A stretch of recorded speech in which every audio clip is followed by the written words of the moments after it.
Hello नमस्कार, कैसे हो आप सभी लोग। उम्मीद है शानदार तरीके से आप लोग अपने अपने एग्जाम की तैयारी कर रहे होंगे।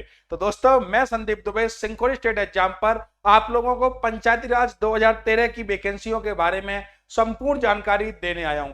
आपके दिमाग में जितने भी क्वेश्चन बन रहे हैं, जैसे कि सर ज्वाइनिंग कब तक आ जाएगी, क्या सर जो बोनस मार्क्स हैं वो किस बेसिस पे होंगे, अनुभव सर जो लिया जा रहा है वो किस डिपार्टमेंट का, प्राइवेट का या संविदा का, या सर आप दोस्तों देख पा रहे होंगे यहाँ पे कि सर फॉर्म क्या नए बच्चे स्टूडेंट फॉर्म भर पाएंगे क्या, सर क्या कट ऑफ जिलेवार आएगी, बोनस अंक मिलेंगे क्या, या सर ज्वाइनिंग कब तक मिलेगी। इनके साथ साथ सर कितनी वैकेंसी आई थी, क्या हुआ था, कैसे हुआ था। दोस्तों 2013 की वैकेंसी है, अब इसका रिजल्ट आ रहा है। और सबसे बड़ी बात दोस्तों, बीती रात मतलब कल शाम को आप लोगों ने देखा होगा धौलपुर जिले की कटवा जो कट ऑफ है, लिस्ट है, वो आ चुकी है। दोस्तों उसको मैं टेलीग्राम चैनल सिंकोरी स्टेट एग्जाम पर डाल दूंगा, आप लोग जाके देखिए। एक बात याद रखना है दोस्तों, क्या याद रखना है कि यहाँ पे बार बार एक ही चीज कमेंट कर रहे हैं, आप ऑफलाइन मिलिए ऑनलाइन मिलिए। दोस्तों हर विद्यार्थी का एक ही सवाल है, क्या सर ये जो वैकेंसी है इसमें हम लोग नए स्टूडेंट फॉर्म भर पाएंगे क्या। बिल्कुल नहीं भर पाओगे भाई। 2013 में जो फॉर्म भरे गए थे वही विद्यार्थी दौड़ के अंदर है। फिर आप में से काफी लोगों का जवाब ऐसा भी आता है कि सर 2013 में जब ये वैकेंसी आई थी उनमें से सर काफी विद्यार्थी पटवारी में, एसएससी में, रेलवे में, बैंकिंग में, सर अलग अलग डिपार्टमेंट में जॉब ज्वाइन कर चुके हैं। तो क्या सर सारी की सारी वैकेंसी पुराने विद्यार्थी तो भर नहीं पाएंगे। इससे तो सर कट ऑफ जो है वो कम रहने लग जाएगी। तो उनको मैं बता देता हूं भाई कि कुछ विद्यार्थियों का चयन पहले हो चुका था, इसी भर्ती में कुछ का भी होने वाला है। एक एक पॉइंट में क्लियर करूंगा। अब अगर मैं बात करूंगा आप लोगों से, क्या कट ऑफ जिलेवार आएगी क्या, सर कट ऑफ जो है वो जिलेवार आएगी क्या। ऐसा हो सकता है क्या कि सर मैंने तो जयपुर से पास किया है कट ऑफ को और मैं धौलपुर का रहने वाला हूं, मैं धौलपुर में जॉब कर पाऊंगा क्या। या फिर आपके दिमाग में एक क्वेश्चन और चल रहा होगा, सर उस टाइम मैंने बाड़मेर से फॉर्म भर दिया था, क्या मैं रहने वाला भरतपुर का हूं, वापस में भरतपुर जा सकता हूं क्या। ये इस पॉइंट पर भी मैं बात करने वाला हूं। सर बोनस अंक कैसे मिलेंगे, सर मैंने तो 1 साल नौकरी करी है, या सर मैंने 2 साल नौकरी करी है, सर मैंने तो किसी प्राइवेट इंस्टीट्यूट में पढ़ाया है, क्या इन चीजों का फायदा मिलेगा क्या, इस पॉइंट पर भी बात करने वाला हूं। सर ज्वाइनिंग कब तक मिलेगी भाई। अब आप लोगों के दिमाग में एक ही बात चल रही है, गुरुजी इतना समय ऑलरेडी हो चुका है, अब टाइम कतई वेस्ट नहीं करना, हमें तो आप ये बता दीजिए कि डॉक्यूमेंट वेरिफिकेशन और इन सब डीबी के बाद में, पूरी प्रोसेस के बाद में ज्वाइनिंग कब तक आने के चांस है। क्या हमें न्यू ईयर का तोहफा गहलोत सरकार दे पाएगी या नहीं दे पाएगी। दोस्तों इन सभी मुद्दों पर बात करने के लिए मैं आपके साथ आया हूं। चलिए दोस्तों, जब 2013 में वैकेंसी आई थी तब 19,515 वैकेंसी थी। कितनी वैकेंसी थी भाई, 19,515 वैकेंसी थी। सर उस टाइम एलिजिबिलिटी कितनी रही थी उस टाइम। दोस्तों जो योग्यता की अगर मैं बात करूं तो योग्यता की आप 12th पास होने चाहिए। अब आपको ध्यान क्या देना है कि दोस्तों ये 12th पास था, इसका जो स्कोर था आपका, इसका जो रिजल्ट था उस पर आधारित आपका परसेंटेज देखा जाएगा। यहां आप लोग देख पा रहे होंगे कि जो आपकी कट ऑफ बन के आएगी फाइनल, वो कुछ इस तरीके से बन के आने वाली है, 70% प्लस में 30% का बोनस। अब आप लोग बोलेंगे कि सर जो बोनस वाले नंबर है 30, इनके बारे में बताइए। तो भाई जो 30% बोनस है इसके बारे में बता दूंगा। किसी को 0 नंबर भी मिलेंगे, किसी को 10 भी मिलेंगे, किसी को 20 भी मिलेंगे और किसी को 30 भी मिलेंगे।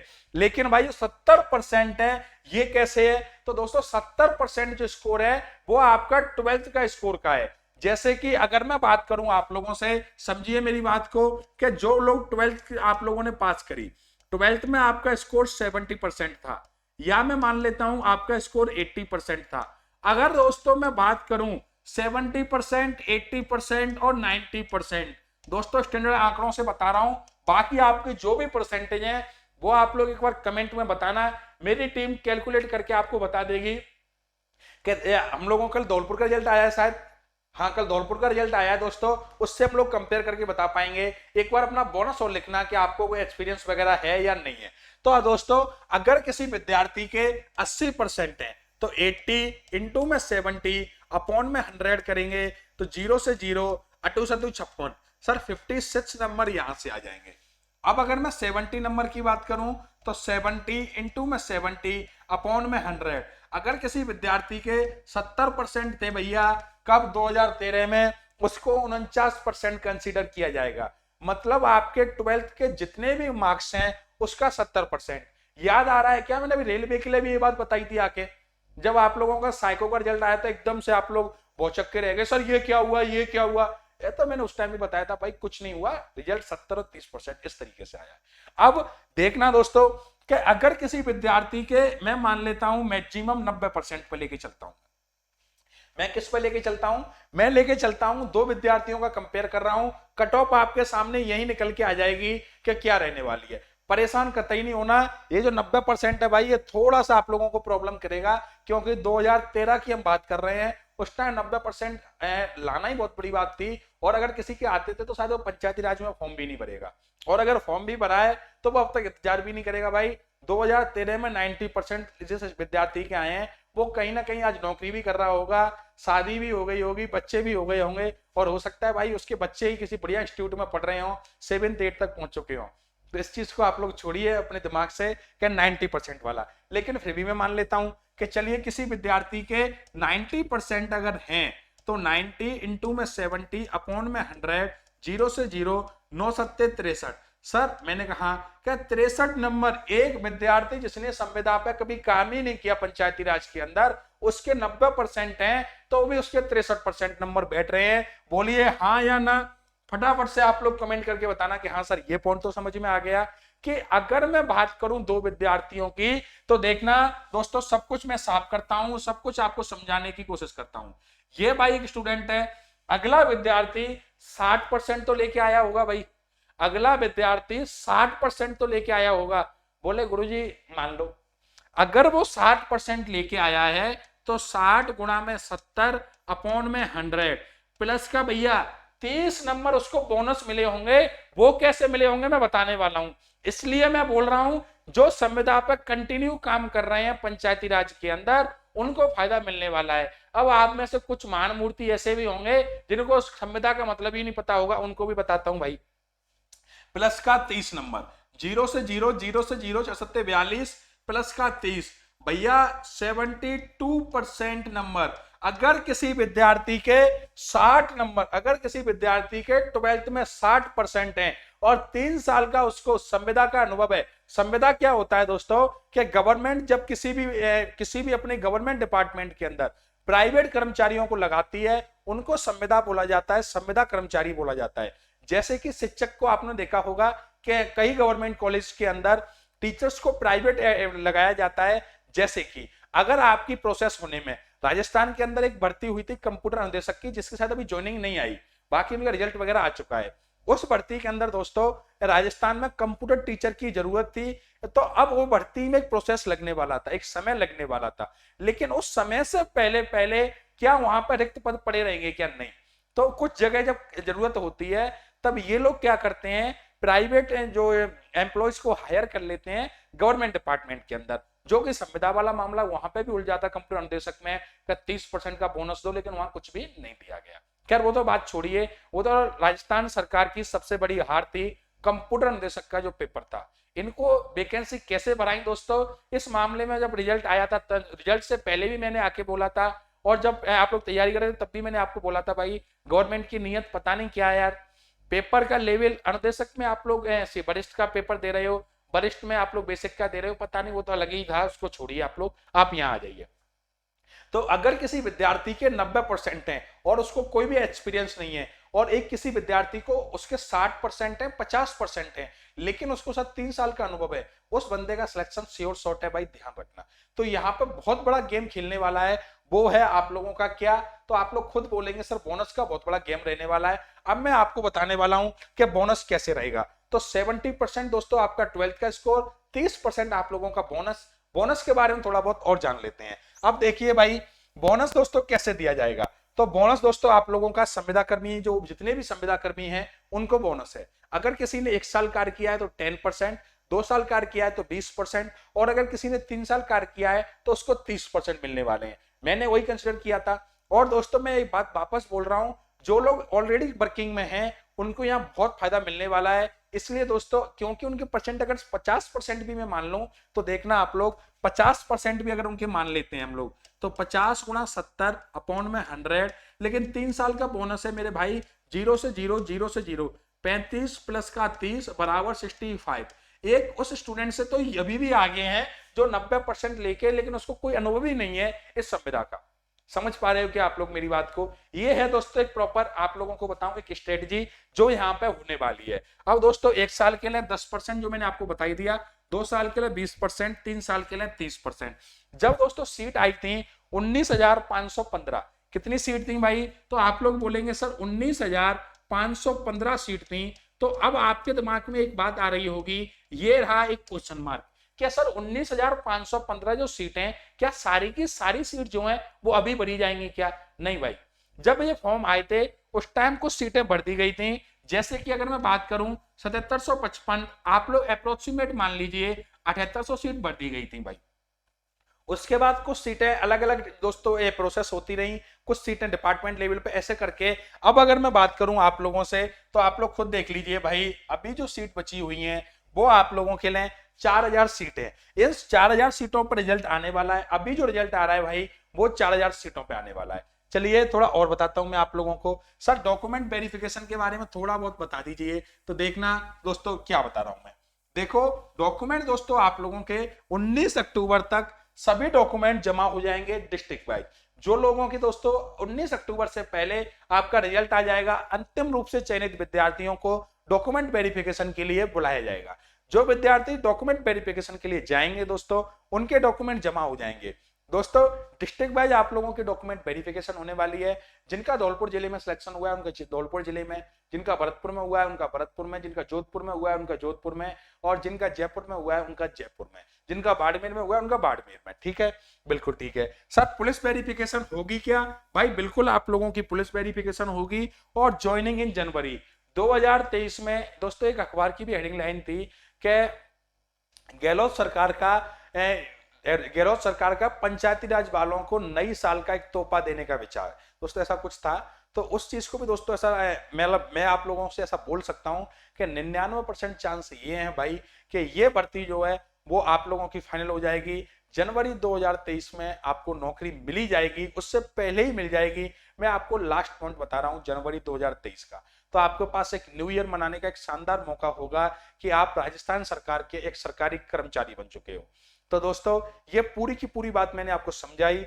जितने भी आपके दिमाग में इससे संबंधित क्वेश्चन हो सकते थे वो सारे बता दिए। सर इसमें सीईटी वीईटी कुछ नहीं भाई। 2013 की वैकेंसी थी, हाई कोर्ट में चली गई थी। हाई कोर्ट से अब वैकेंसी जाने के बाद में अब वापस रिजल्ट आ रहा है भाई, अब आपको नौकरी मिलेगी। मुझे लगता है कि इसमें दोस्तों बहुत कम जो वेटिंग लिस्ट दोस्तों और आनी चाहिए, क्योंकि जो जितने लोगों का सिलेक्शन करेंगे इन 4000 सीटों पे, ये बात याद रखना भाई। इस चीज को मैं अभी आपको बोल रहा हूं, ये 4000 बच्चे ये नहीं ले पाएंगे। क्यों नहीं ले पाएंगे? क्योंकि भाई जितने बच्चों को ये बुलाएंगे उसके काफी बच्चे ऑलरेडी सेटल्ड हैं भाई, उनको आप लोग कैसे दोगे ये बताइए मुझे। तो दोस्तों आप लोग कमेंट करना, जुड़े रहना भाई। अगर कोई भी दिक्कत आती है तो अपन आप लोगों के साथ हमेशा हैं। अगर दोबारा दोस्तों बेटिंग की जरूरत पड़ी दोबारा बेटिंग लेके आएंगे हर तरीके से। याद है कि आप लोगों को दोस्तों कि हमेशा दोस्तों राजस्थान गवर्नमेंट में ये चलता रहा है, कभी वैकेंसियों का आना, कभी पेपर का लीक हो जाना। दोस्तों अगर सभी के सभी टीचर्स मिलके, सभी प्लेटफॉर्म कोचिंग संस्थान मिलके अगर स्टूडेंटों के हित में काम करे तो दोस्तों ऐसा हो ही नहीं सकता। कंप्यूटर अनुदेशक की परीक्षा को उठा लीजिए, या दोस्तों पटवारी, जो भी जितनी भी परीक्षाएं हुई दोस्तों सभी के अंदर यही चीज पाई गई कि कोचिंग संस्थान कुछ समय के लिए एक्टिव होते हैं, उसके बाद पता नहीं ये लोग कहाँ गुम हो जाते हैं। आपके खुद के ही विद्यार्थीगण हैं, आपके द्वारा ही पढ़ाए गए हैं, आपने जैसा गाइडेंस किया वैसा इन लोगों ने गाइडेंस लिया। उसके बाद में आप लोगों को जब ढूंढा जा रहा है तब आप मिल नहीं रहे इन पे विपत्तियों के समय में। इसलिए दोस्तों अगर ये 4000 वैकेंसी नहीं बढ़ती तो जैसा कि रेलवे में, एसएससी में दोस्तों हर बार की तरह दोस्तों रेलवे में भी हम लोगों ने, आप लोग जाना match with Pawan Rao channel पर दोस्तों, वहां हमने खूब ट्विटर कैंपेन वगैरह में सहयोग किया था, एसएससी में भी किया था भाई। और अगर स्टेट गवर्नमेंट में जरूरत पड़ी दोस्तों तो हम लोग जरूर सहयोग करेंगे। आप लोग परेशान होने की बिल्कुल टेंशन मत लीजिए। बस दोस्तों अभी इनकी लिस्ट आने दो, इसके बाद में हम लोग देखते हैं कि क्या ये लोग वेटिंग लिस्ट का और प्रावधान करेंगे क्या। क्योंकि आप लोग खुद सोच के देखिए 2013 में अगर कोई विद्यार्थी लगातार कंटिन्यूस तैयारी कर रहा था, हो सकता है उसका ग्राम सेवक में, पटवारी के अंदर, रेलवे के अंदर, एसएससी के अंदर, बैंक के अंदर कहीं ना कहीं अंतिम रूप से चयनित हो चुका है, वो अपने परिवार के साथ मस्त है, उसको पता ही नहीं कि उसका सिलेक्शन हुआ है, तो वो सीट तो वैकेंट रहने वाली है। ऐसा तो है नहीं इंडिया के किसी भी लॉ में कि सर ऐसा हो सकता है कि मैंने जॉब तो ले ली रेलवे के अंदर, मेरे पंचायत राज के द्वारा ज्वाइनिंग आ गई, उसको मैं बाइक को दिला दूं, नहीं हो सकता ना ऐसा। तो वो सीट खाली रहेगी, वैकेंट रहेगी, उस वैकेंट सीट को भी गवर्नमेंट को भरना पड़ेगा, ये बात याद रखना दोस्तों। परेशान नहीं होना। इसमें जितने भी लोगों ने 2013 में फॉर्म भरे हैं वो अभी तक इंतजार कर रहे हैं, बिल्कुल मस्त रहिए भाई, हर तरीके से संभव प्रयास कराया जाएगा आप लोगों के लिए। और एक वेटिंग लिस्ट आने दोस्तों, अभी फाइनल रिजल्ट आने दो, फिर हम वेटिंग लिस्ट के लिए और डिमांड करेंगे। बिल्कुल मस्त रहिए और पढ़ते रहिए दोस्तों। जो एलडीसी की वैकेंसी आ रही है उसके लिए आप लोग मैथ अगर कंप्लीट पढ़ना चाहते हो, फ्री ऑफ कॉस्ट भाई, कोई बैच बेचने नहीं आता मैं यहाँ पे कि यहाँ पे आके आपको बोल दूं अंतिम दिन है आज आप बैच ले लीजिए, कल आप बैच नहीं ले पाओगे, ऐसा कुछ नहीं है भाई। सिंकोरी स्टेट एग्जाम पर मैं आप लोगों को पढ़ाता रहता हूं, आप लोग दोस्तों खुद देख लीजिए। कंप्यूटर अनुदेशक की परीक्षा हो दोस्तों, वीडियो मेंस का पेपर हो, वीडियो मेंस का मैंने सॉल्यूशन कराया था दोस्तों विद प्रूफ आके। वीडियो मेंस के अंदर भाई 12 क्वेश्चन, अपनी 12 के 12 क्वेश्चन भाई अपनी 3 घंटे की एडवांस मैथ की और 3 घंटे की अर्थमेटिक की, इस 6 घंटे की मैराथन क्लास से ही भाई आप लोग देख लीजिए, इस मैराथन से ही अपना काम बनाता। और दोस्तों इस 6 घंटे की मैराथन से आपको 12-13 क्वेश्चन देखने को मिले। पूरा पेपर वीडियो का दोस्तों सॉल्व करवाया था। एक जुनून सीरीज दोस्तों मैंने चला रखी है, जब चलाई थी अभी भी चलती रहती है, उसमें दोस्तों मैं जैसे जैसे मुझे क्वेश्चन मिलते जाते हैं मैं अपडेट करता जाता हूँ। जुनून सीरीज दोस्तों सभी स्टूडेंट को करना कंपलसरी है, क्योंकि दोस्तों आप लोग एक बार जुनून सीरीज से गो थ्रू हो जाओगे ना, तब आपके मैथ के अंदर मैं प्रॉमिस कर सकता हूँ जो बेसिक छोटी छोटी चीजें हैं जहां आप लोग एक बार कंफ्यूज हो सकते हो। मैं ऐसे नहीं बोल रहा कि बहुत टिपिकल्ट है भाई, टिपिकल्ट पढ़ाने का कोई मतलब भी नहीं है, पेपर में नहीं आने वाला टिपिकल्ट, तो टिपिकल्ट पढ़ाना भी क्यों। बहुत महीन चीजें जहां आप लोग कंफ्यूज हो जाते हो भाई, उस कंफ्यूजन को मैंने दूर किया जुनून सीरीज के अंदर। उसके साथ 15-20 वीडियो होंगी भाई, एक वीडियो में एक क्वेश्चन है, आप लोग एक बार उन 20 वीडियोस को देख लेना भाई, फिर आप जितने भी एग्जाम्स दिए आपको खुद को फील आएगा कि हाँ सर यार ऐसे 1-2 क्वेश्चन तो मेरे को एग्जाम्स में मार्केट में मिलते ही रहते हैं। तो दोस्तों एक बार जुनून सीरीज भी देखना, कुछ टॉपिक मैंने कंप्लीट करा दिए हैं। एक बात और याद रखना भाई, किसी भाई को अगर एलडीसी के अंदर मैथ में पूरे में से पूरे नंबर लेके आने हैं तो एसएससी एमटीएस की दोस्तों 48 शिफ्ट, एसएससी एमटीएस की 48 शिफ्ट मैंने सॉल्व करवा रहा हूं दोस्तों, आप लोग वहां जाइए सॉल्व करिए। एक बात याद रखना दोस्तों, जो एलडीसी की वैकेंसी आ रही है इसमें मैं वापस बोल रहा हूं भाई, मैथ और इंग्लिश का जो पोर्शन है, देखो दोस्तों मैं एसएससी वालों के साथ भी डील करता हूँ, रेलवे वालों के साथ भी करता हूँ और स्टेट गवर्नमेंट में भी डील करता हूँ। मतलब मैं दोस्तों सभी विद्यार्थियों से मिलना जुलना है। मैथ और इंग्लिश का जो पोर्शन है भाई, इसमें एसएससी वाले बंदे बहुत आप लोगों को परेशान करने वाले हैं, ध्यान रखना, क्योंकि भाई आप लोग इतना मैथ पढ़ते नहीं है, आप इतनी इंग्लिश पढ़ते नहीं है। 2017 दोस्तों इससे पहले जो 2017-18 में एलडीसी की वैकेंसी आई थी, आप लोग वहां जाके देखिए, सेम भाई चीज वहां पे थी कि जिनके मैथ में और इंग्लिश का स्कोर अच्छा था वो लोग अपना स्कोर करके चले गए थे, क्योंकि भाई राजस्थान जीके जो है एक स्कोरिंग सब्जेक्ट नहीं मानता, क्योंकि राजस्थान जीके में स्कोर करना भाई एक लक का भी गेम होता है। जरूरी नहीं यार अगर आसान सवाल आ गए तो ये लोग भी स्कोर करेंगे वहां, और पेपर अगर टिपिकल लेवल का आ गया तो इनसे भी नहीं होने वाला, और आप कितना ही पढ़ के चले जाना आपसे भी नहीं होने वाला। तो दोस्तों विषमताओं का खेल है, इसलिए मैथ और इंग्लिश वाला पोर्शन है भाई उसको आप लोग कंप्लीट करिए। एक प्रॉपर स्ट्रेटजी में लेके आ जाऊंगा कि आप लोग मैथ और इंग्लिश को कैसे कंप्लीट कर सकते हो। लेकिन दोस्तों इनिशियल लेवल पे आपको जितने भी एग्जाम देने हैं, मैथ में आपकी स्पीड आ जाएगी, क्वेश्चन अटेम्प्ट करना आएगा आपको, लेकिन भाई 48 स्टेप जो मैं सॉल्व करवा रहा हूँ एसएससी एमटीएस की, इनको आपको देखना है, मैथ को देखने का नजरिया बदल जाएगा। एक बात याद रखना भाई, 7 डेज आप लोगों को 7 दिन तक ऐसे लगेगा यार ये क्या दिखवा रहे हैं, 7 दिन तक आपको लगेगा नहीं, क्योंकि आपका दिमाग आपको बोलेगा यार कहाँ फंस गया यार, क्योंकि इस दिमाग को बहुत मेहनत करनी पड़ेगी। 25 मिनट में आपको 25 क्वेश्चन, एक क्वेश्चन डीआई का, कोई क्वेश्चन सिंप्लीफिकेशन का, कोई क्वेश्चन प्रॉफिट लॉस का, कोई सीआईएसआई का, कोई मेंसुरेशन का। तो दोस्तों आपका दिमाग भी एकदम थक जाएगा, और जब दिमाग थकेगा तो आपको बोलेगा नहीं छोड़ यार दोस्तों। लेकिन जिसने उस टाइम सोच लिया कि नहीं छोड़, वो ध्यान रखना वही उसकी हार है। जिसने सोचा नहीं मैं करूंगा और क्वेश्चन आखिरकार क्यों नहीं होंगे, तो दोस्तों फिर उस भाई का तो सिलेक्शन होना ही है, परेशान होने की जरूरत नहीं है। आपने एक डायलॉग सुना होगा कि हम पेपर हॉल के अंदर फेल नहीं होते, हम पेपर हॉल के बाहर फेल होते हैं। अगर मैं आपसे पूछना चाहूं कि जब आपका दिमाग बोले यार छोड़, और आपने छोड़ दिया, आप इस बात को श्योर मानना भाई आप वहां पे फेल हो चुके हो। फिर आप प्रयास करते रहो, कोई फर्क नहीं पड़ता, लेकिन अपने आप को मजबूत करिए, कि आपका दिमाग हमेशा आपको बोलेगा छोड़ यार इस चीज का कोई मतलब नहीं, लेकिन आपको बोलना है बोले नहीं यार ये काम तो करना है। ये कुछ भी बोलता रहे इससे फर्क ही नहीं पड़ता, ऐसे इसको मुंह थोड़ी लगाएंगे, ठीक है कि नहीं। तो ये है दोस्तों बातें। उम्मीद करता हूं कि आप लोगों का इसमें दोस्तों जिनका सिलेक्शन होता है उनको मेरी तरफ से दोस्तों एडवांस में ही आप लोगों को शुभकामनाएं दोस्तों, कॉन्ग्रेचुलेसन। और जिन लोगों का सिलेक्शन नहीं होता या जो लोग इस वीडियो को देख रहे थे, एक न्यू स्टूडेंट है भाई, एलटीसी की आप तैयारी कर रहे हो या दोस्तों पुराने स्टूडेंट भी हैं, कोई भी हो भाई, मैथ के अंदर आपको पूरे में से पूरा स्कोर मैं करवा दूंगा। लेकिन वापस बोल रहा हूं आज के टाइम में भाई इस चीज से बचना है कि आप लोग जेन्युइन कंटेंट पढ़ो। आप लोग एक बार ये देखिए कि मैंने आपको अभी सीपीओ के पेपर भी मैंने करा रखे हैं, सीजीएल मेंस के भी करा रखे हैं, मैं नहीं बोल रहा कि आप उनको देखिए, मैं इसलिए नहीं बोल रहा भाई उस चीज को देखने के लिए क्योंकि उसकी आवश्यकता आपको है ही नहीं। एमटीएस का बिल्कुल लेवल है और इस लेवल का पेपर आपको जरूर देखने को मिलेगा दोस्तों। अधीनस्थ बोर्ड जो है वो अपने पेपर में चेंज करता रहता है और पेपर चेंज के लिए वो जाना जाता है, इसलिए क्वेश्चन अपने घर से बना के नहीं लेके आते, ये एसएससी के रेलवे के क्वेश्चन उठाते हैं दोस्तों। अधीनस्थ बोर्ड के जितने भी पेपर है आप कंप्यूटर निर्देशक के अंदर देख लेना भाई, मैथ के सारे क्वेश्चन जो मैंने पीडीएफ दी थी उनसे बाहर नहीं थे दोस्तों। 2-4 क्वेश्चन के अगर डेटा चेंज होके आ जाए तो वो तो मैं क्या कर सकता हूं, लेकिन दोस्तों मैंने 300-400 क्वेश्चन कराए थे उनसे बाहर नहीं थे। तो इस बात को याद रखना भाई, खूब मेहनत करिए, खूब पढ़िए और दोस्तों सिलेक्शन ले लीजिए। चलिए मस्त रहिए, स्वस्थ रहिए, bye bye, take care, thank you और जय हिंद।